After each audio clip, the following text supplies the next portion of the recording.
सीमांचल में किसान पर ढाए जा रहे इस कहर का सबसे काला अध्याय जदयू भाजपा सरकार द्वारा लिखा गया है। मोदी सरकार मुट्ठी भर पूंजीपतियों को लाभ पहुंचाने के लिए किसान विरोधी 3 काले कानून लाती है और उसकी प्रेरणा नीतीश बाबू की किसान विरोधी दमनकारी नीतियों से पाती है। चाहे मंडियों को समाप्त करना हो, चाहे किसान के समर्थन मूल्य को समाप्त करने की साजिश हो,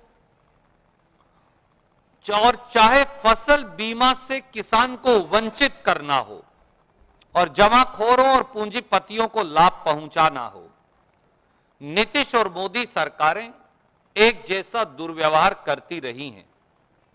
आज हम आपके सामने 7 बिंदुओं के माध्यम से सिलसिलेवार मोदी सरकार द्वारा किसान पर आघात और नीतीश सरकार द्वारा किसान से विश्वासघात का खुलासा करेंगे। पहला, कपटी नीतीश सरकार ने, और मैं दोबारा दोहराता हूं, कपटी नीतीश सरकार ने किया किसानों से छल और केवल इस एक सीजन में जो खत्म हुआ है, बिहार के किसान को 3000 करोड़ रुपए का चूना लगाया। बिहार मक्का उत्पादन में साथियों देश के 3 बड़े राज्यों में से है।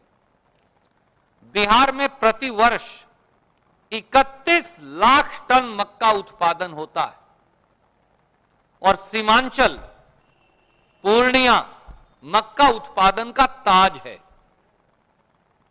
बिहार के 11 जिले मक्का कॉरिडोर के बारे में रूप में जाने जाते हैं और आप मुझसे ज्यादा बेहतर जानते हैं। उसमें पूर्णिया भी है, कटिहार भी है, अररिया भी है, मधेपुरा भी है, मुजफ्फरपुर, ईस्ट चंपारण, वैशाली इत्यादि ये सब जिले शामिल हैं। बिहार में तो और एक खास बात देखिए, बिहार में मक्का उत्पादन की औसत लगभग 5000 किलो या 5 क्विंटल प्रति हेक्टेयर है। पर पूर्णिया अकेला ऐसा जिला है जहां मक्का उत्पादन की औसत 9188 किलोग्राम प्रति हेक्टेयर है। नीतीश सरकार ने बिहार में मक्का उत्पादन करने वाले किसानों की पीठ में विश्वासघात का एक खंजर घोंप दिया है। कैसे? अप्रैल माह से ही बिहार के किसान नीतीश सरकार से 1850 रुपया प्रति क्विंटल समर्थन मूल्य पर मक्का खरीद की गुहार लगाते रहे, परंतु भाजपा जदयू सरकार किसान का मक्का 800 और 900 रुपये क्विंटल पर बिचौलियों को बिकवाते रहे। सच्चाई यह है कि प्रदेश में मक्का खरीद को नीतीश सरकार ने बिचौलियों और जमाखोरों के हवाले कर दिया है। यह सच्चाई। और जब मक्का पैदा करने वाला किसान अदालत की शरण में गया तो अध्यक्ष जी ने मुझे वो शपथ पत्र दिखाया कि बिहार की सरकार ने शपथ पत्र देकर कहा कि न तो उनके पास मक्का को स्टोर करने की पर्याप्त जगह है और ना ही केंद्र सरकार ने यानी मोदी सरकार ने मक्का खरीद की कोई गाइडलाइन जारी की है। और इससे भी आश्चर्यजनक बात यह है कि 15 सितंबर 2020 को संसद के अंदर मोदी सरकार ने यह बताया कि बिहार सरकार ने मक्का की खरीद का कोई प्रस्ताव ही नहीं भेजा। बिहार सरकार, नीतीश बाबू ने मक्का खरीद का कोई प्रस्ताव केंद्र सरकार को नहीं भेजा। इस प्रकार से नीतीश कुमार और नरेंद्र मोदी एक दूसरे पर इल्जाम लगाते रहे और पूरे बिहार का मक्का बिचौलियों को बिकवाते रहे। केवल इस सीजन में मक्का किसान को अनुमानित 3000 करोड़ रुपए का चूना नीतीश बाबू की सरकार ने किसान को लगवाया और यह मुनाफा बिचौलियों और मुनाफाखोरों को कमवाया। दूसरा, तो एक तरफ तो विश्वासघाती नीतीश सरकार है और दूसरा पहलू देखिए वो इससे भी चौंकाने वाला है। दूसरा, दगाबाज मोदी सरकार ने भी किसान से धोखा किया मक्का के। वो कैसे? मोदी सरकार ने चंद पूंजीपतियों को लाभ पहुंचाने के लिए एक बड़ा फैसला लिया जिसकी शायद जानकारी बहुत कम लोगों को है। 23 जून 2020 को देश में मक्का आयात पर इंपोर्ट ड्यूटी को 50% से कम कर, चौंकिए मत, 15% कर दिया गया। 23 जून 2020 को मोदी जी ने, जब मक्का आ रहा था, अप्रैल माह में आना शुरू हो गया, तो 23 जून को चोर दरवाजे से विदेशों से मक्का मंगवाने के लिए इंपोर्ट ड्यूटी को 50% से कम कर 15% कर दिया और 5 लाख टन मक्का सस्ते रेट पर विदेशों से मंगवाने की छूट दे दी। नतीजा यह हुआ कि पूरे देश समेत बिहार के मक्का उत्पादन करने वाले किसानों की फसल के दाम गिर गए। तीसरा, 15 साल से नीतीश सरकार सीमांचल के मक्का किसान को मक्का प्रोसेसिंग प्लांट लगाने की झूठी पुड़िया बांट रही है। आज तक लगा तो है नहीं। 15 साल से कह देते हैं कि हम अभी एक बड़ा फूड प्रोसेसिंग प्लांट लगा देंगे, कल चालू हो गया, अगले चुनाव में चालू हो गया, उससे अगले में चालू हो गया, अब इस चुनाव में कह रहे हैं इससे अगले में चालू करेंगे। पिछले 15 साल से झूठी पुड़िया बांट रहे हैं। वो आप देखते हैं ना, आप जब बच्चे जाते थे हकीम पे तो वो सफेद पाउडर चीनी वाला बांट देता था और वो कहते थे कि ये पुड़िया है, ये ले जाओ। तो वही पुड़िया बांट रहे हैं नरेंद्र मोदी और नीतीश बाबू। और नतीजा क्या है? 80% प्रदेश का मक्का, मैंने ये देखने की कोशिश की, 80% मक्का जो पैदा होता है वो प्रोसेसिंग के लिए दूसरे प्रदेशों में जाता है, वहां से फिर मुर्गियों का फीड इत्यादि बनकर महंगे दाम पर फिर किसानों को बेचा जाता है। तो हम पैदा करते हैं, हमारा ही बाहर भेज देते हैं और फिर महंगे दाम पर हमें ही वापस बेच देते हैं। तो डबल नुकसान इसी को कहते हैं। और केवल यही नहीं, चौथा, बिहार में फसल की कीमत क्यों नहीं मिलती? क्योंकि बिहार में फसल खरीदी केंद्र ही जदयू और भाजपा सरकार ने बंद कर दिए, उन पर ताला लगा दिया और उसका सबूत मैं आपके सामने रख रहा हूं। 2015-16 में बिहार में खरीद केंद्रों की संख्या थी 9000। 2015-16 में फसल खरीद केंद्र जो हैं उनकी संख्या 9000 थी।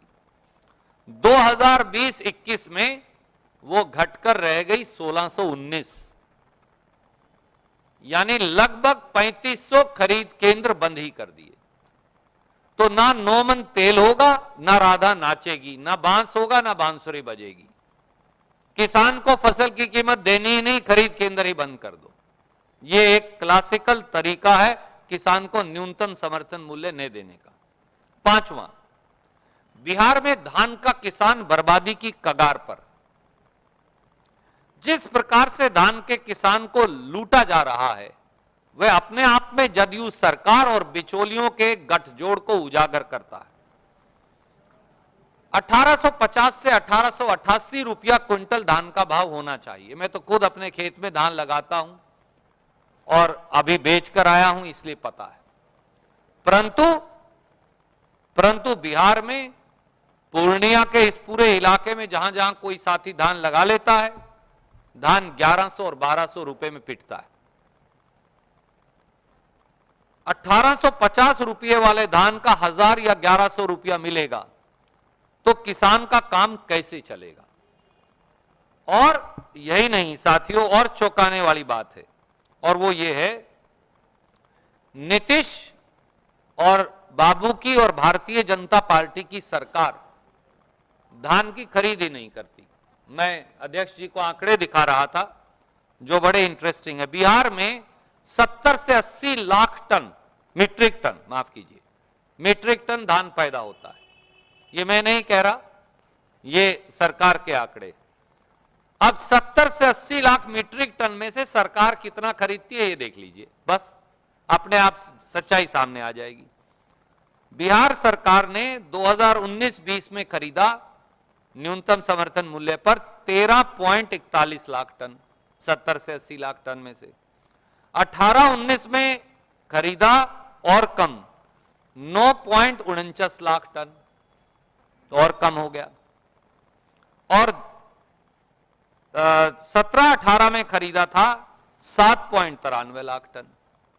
तो जब आप खरीदेंगे ही नहीं किसान का धान, 80 लाख टन पैदा करूंगा मैं और आप खरीदेंगे 13-13.5 लाख टन, तो बाकी कहां जा रहा है? बिचौलियों और जमाखोरों के पास। स्वाभाविक तौर से फिर वो 1850 या 1888 रुपया क्विंटल क्यों देंगे, वो तो कम ही कीमत देंगे। छठा, बिहार के गेहूं किसानों की मेहनत को भी बिचौलियों के हाथ बेच दिया नीतीश सरकार ने। बिहार में 2020-21 चालू साल ही देख लीजिए, उसमें 61 लाख टन के करीब गेहूं का उत्पादन हुआ, metric ton, 61 lakh metric ton. 1925 रुपया प्रति क्विंटल रेट था, पर किसी किसान को 1000 या 1100 रुपया प्रति क्विंटल से अधिक नहीं मिला। कारण 2020-21 में नीतीश बाबू की सरकार ने, और आप चौंक जाएंगे, न्यूनतम समर्थन मूल्य पर कुल उत्पादन था 61 लाख मीट्रिक टन, और न्यूनतम समर्थन मूल्य पर 2020-21 में कितना खरीदा? 5000 मीट्रिक टन सिर्फ। ये मैं नहीं कह रहा, ये सरकार का आंकड़ा है। तो 61 लाख मीट्रिक टन में से 5000 मीट्रिक टन खरीदा। और कितने किसानों से खरीदा? यहां 1,60,00,000 किसान हैं कृषि सेंसस 2015-16 के मुताबिक, 1002 किसानों से। इसका मजाक क्या हो सकता है साथियों? 1,60,00,000 किसान हैं, 1002 किसानों से 5000 टन धान खरीदते हैं आप, जब पूरा प्रोडक्शन 61 लाख का। और यही नहीं, हर साल यही करते हैं। 2017-18 में एक दाना नहीं खरीदा गेहूं का। 18-19 में 17,540 मीट्रिक टन खरीदा। 19-20 में 2,815 मीट्रिक टन खरीदा। 1% गेहूं भी नीतीश बाबू की सरकार नहीं खरीदती, तो किसान को कीमत कैसे मिलेगी? और एक थोड़ा समय हो गया, पर एक आपके ध्यान आकर्षित और करेंगे। किसान सम्मान योजना की बार बार मोदी जी और नीतीश बाबू चर्चा करते हैं। तो किसान सम्मान बनाम किसान लूट योजना, और उसमें बिहार में 2015-16 का खेती का सेंसस निकालें देश का, तो 1,60,20,000 किसान हैं। पर किसान सम्मान योजना में 1,60,20,000 किसानों में से केवल 56,95,342 किसानों को ही शामिल किया गया। तो 1,04,00,000 किसानों का क्या कसूर है? उनको क्यों महरूम कर दिया गया?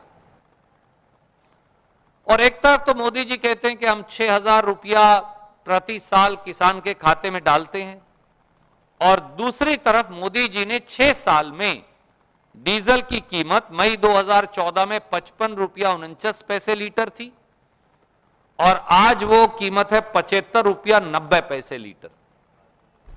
तो 20 रुपया लीटर कीमत बढ़ा दी। खेती में जितने इनपुट हैं, खाद पर 5% जीएसटी लगा दिया, ट्रैक्टर पर 15% लगा दिया, कीटनाशक दवाई पर 18% लगा दिया, ट्रैक्टर के टायर पर 18% लगा दिया। पहली बार खेती पर जीएसटी लगाया। तो 6,000 रुपया दिया और 15,000 रुपया प्रति हेक्टेयर आपकी जेब से वापस निकाल लिया। 15,000 ज्यादा होते हैं या 6,000? स्वाभाविक तौर से 15,000। तो उल्टा किसान का फायदा करने की बजाय नुकसान कर दिया। 1,04,00,000 को तो दिया ही नहीं, और जिन 56 लाख को भी दिया, 15,000 निकाल रहे, 6,000 दे रहे हैं, उसका फायदा क्या है? और इस पूरे इलाके में बाढ़ आती है। 8वां और आखिरी बिंदु मैं कहूंगा कि बाढ़ का मुआवजा ना देकर किसान को दर्द पहुंचा रही है जदयू भाजपा सरकार। बिहार के 16 जिले में 83,62,000 लोग किसान बाढ़ से प्रभावित हुए। 7,54,000 हेक्टेयर में खड़ी फसल बर्बाद हो गई। आज तक ना मोदी सरकार ने ना नीतीश सरकार ने एक फूटी कोड़ी मुआवजा नहीं दिया। मोदी जी ने 26 जुलाई 2020 को बिहार की बाढ़ पर वेदना तो जता दी, पर ना उन्होंने एक पैसा दिया ना इन्होंने एक पैसा दिया। तो ऐसी जदयू भाजपा सरकार को बदलने का समय आ गया है। इसीलिए 15 साल का बिहार हिसाब मांगता है और 15 साल का बिहार जवाब मांगता है। प्रतिलिपि प्रेस विज्ञप्ति की सॉफ्ट कॉपीज और हार्ड सभी अहम खबरों के लिए न्यूज़ MX को सब्सक्राइब करें,